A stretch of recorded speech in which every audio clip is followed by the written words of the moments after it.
afternoon, ladies and gentlemen. Welcome to another new edition of Africa Today, where we get you the latest news and events taking place on the African scene. And we will start off with our major top stories and reports. And today our main topic will be the Cairo Water Week, which aims at raising awareness on the significance of water issues facing the whole world. We'll now start with our major top stories. The fourth edition of Cairo Water Week kicked off in Cairo on Sunday for 5 days from 24 to 28 of October 2021 under the theme Water Population and Global Change, Challenges and Opportunities. The week is organized by the Ministry of Water Resources and Irrigation. We have more details in this report.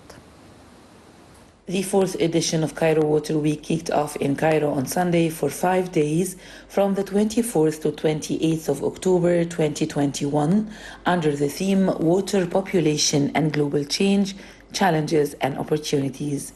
The week is organized by the Ministry of Water Resources and Irrigation. In the plenary session, Minister of Water Resources and Irrigation, Mohammed Abdelati, delivered a speech on behalf of Prime Minister Mustafa Madbouli, in which he pointed out that the world has realized that water means life and it is a mandatory of sustainable development, but at the same time, it is one of the most important challenges facing us. These challenges include climate change, rapid urbanization, high rates of population increase, migration and instability in some countries, in addition to the novel coronavirus pandemic. The Irrigation Minister pointed out the importance of concerted global efforts to deal with the challenges related to the most scarce and most important resource ever, which is water. Without this cooperation, no country will be able to face these challenges alone because we live all in one world and a common destiny. He further explained that Egypt suffers from a water deficit of 90% of its renewable resources and it reuses 35% of those resources to bridge the water gap. Egypt is also one of the most vulnerable countries to the impact of climate changes, such as sea level rise, which may expose a third of the Nile Delta to drowning or change the Nile River's flow. Egypt has implemented many major national projects and the use of modern technology in water management within the framework of implementing its national plan for water resources. Welcome back, dear viewers, and still with our special reports. President Abdel Fattah el-Sisi, at his opening speech, said that Egypt is an early example of what the situation may look like in many other countries in the near future if effective cross-border coordination and cooperation lag behind the ongoing challenges of water scarcity. More details.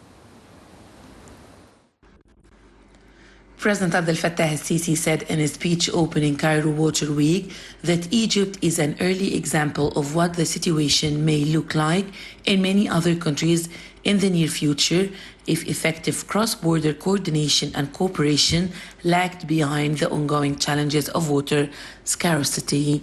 President el-Sisi said that Egypt looks forward to a legally binding agreement on GERD without further delay in line with the September Security Council statement to ensure Ethiopia's development goals, a target that Egypt understands and supports, and one that would also ensure limiting the water, economic, social, and environmental challenges on Egypt and Sudan. The president said the theme comes as world witnesses rapid changes affecting water resources whose optimal management is a complex process. President Sisi emphasized the water crisis is one of the most pressing international challenges due to the steady increase in the world's population, along with the stability of water resources. Moreover, environmental degradation, climate change, and irrational human behavior manifested in unplanned water projects without considering the safety and sustainability of international water resources. Sisi welcomed putting Cairo Water Week on the list of events of the United Nations Water Action Decade to open a comprehensive discussion between governments, the civil society, academics, women, and youth to advance international efforts on water scarcity and cross-border cooperation, consolidating regional stability and common interests. He noted that Egypt, which strongly believes in multilateral action, has engaged constructively in the United Nations Water Action Decade 2018-2028 and coordinated with friendly countries to launch the statement of the program and to hold the upcoming United Nations conference to review the first 5 years of decade in March 2023. Welcome back, dear viewers, and we're glad to be joined over the phone by Dr. Nader Noureddin, water expert. Good afternoon, sir. Good afternoon. Dr. Noureddin, the fourth edition of Cairo Water Week kicked off in Cairo on Sunday for 5 days from the 24th to the 28th of October under the theme Water Population and Global Change. Sir, how do you see the significance of this week or this meeting in raising awareness and addressing the issues facing the world with regards to water issues? In fact, this is the fourth round for the Cairo International Water Week. And this year, so we're dealing with water, people, and the international change. There is many semester or many session in this year. We're looking for water and climate change, water and environment, water boundary river problems, and how we dealing and change the problem and conflict to be sharing in benefit. And also we will discuss water and food security, water and tourists, water and the men and peoples, and how we can make a water a source of good production, not a source of a conflict. There is also two sessions for the transboundary rivers, especially the problem between Ethiopia, Egypt, and Sudan, and also the problems between Turkey dams or the Turkey mega dams and Syria and Iraq, which will affect it so much about the decrease of about 25 billion cubic meter a year. And this is good willing for the Cairo International Water Week. We hope to discuss all these items during this week. Right. Well, sir, in his speech, President Abdel Fattah el-Sisi said that Egypt is an early example of what the situation may look like in many other countries in the near future if effective cross-border coordination lagged behind the ongoing challenges of water scarcity. How do you read the President's speech, sir? Yeah, this is right also, because also we will discuss in some sessions about the aridity and the drought around the aridity and the water shortage, and how we can, most of the world countries is suffering now from water shortage, and how we can produce more food from less water, and dealing with repeated of the cycle of droughtness and dryness and the drought, and how we can produce food under water shortage. And this is also it is a very important issue, because half of the world country is suffering from a water shortage, or the 22 Arab countries is suffering from severe water scarcity. And thus we have a new techniques, we have a new policies to dealing with water scarcity, especially in the Arab world and North Africa countries. And this is also one of the main issues which we will discuss during this week in the conference. Right. Well, sir, do you agree that the water crisis is one of the most pressing international challenges facing the whole world, specifically that the increase in the world's population, along with the stability of water resources? So how can we increase our water resources, not only in Egypt, but also around the world? Yes, it's right, because we can say the water as it is the same since 2000 years, when the total population is only 3% from the total population right now. And thus we increase the population several times while the fresh water is at the same since 2000 years. And this is mean we need new policies to dealing with this situation, like to increase our water resource from desalination water around the world and in Egypt also. Go through desalination, go through treatment of wastewater, all kind of wastewater, sanitation, agriculture, drainage water, industrial wastewater, make water reclamation and treatment for this to avoid its hazardous results, especially in the land deterioration and also in the human health.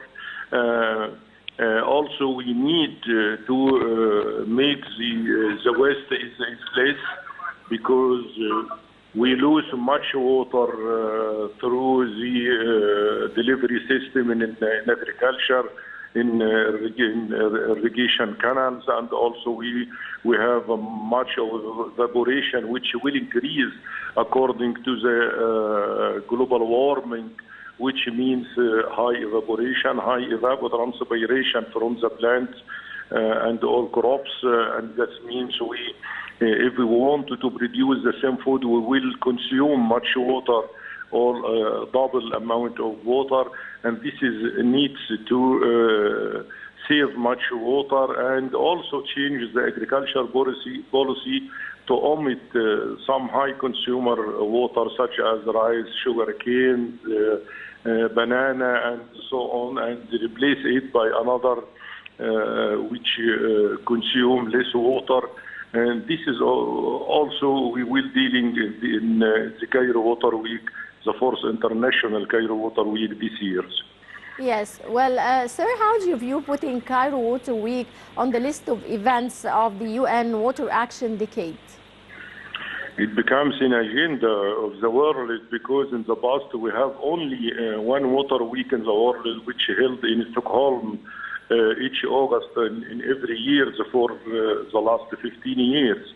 And now Cairo Water Week becomes an agenda for the fourth year, and we attack and many experience, many academic, many researchers comes from worldwide. We have researcher and academic from United States, from all the Europe countries, from Australia, from Asia, from Africa, and we can say the competition between Stockholm Water Week and the Cairo Water Week it's become real, and Cairo Water Week become in the international agenda about a good conference for water held in October every year. Well, Dr. Nader, do you think the world needs to talk more about water issues?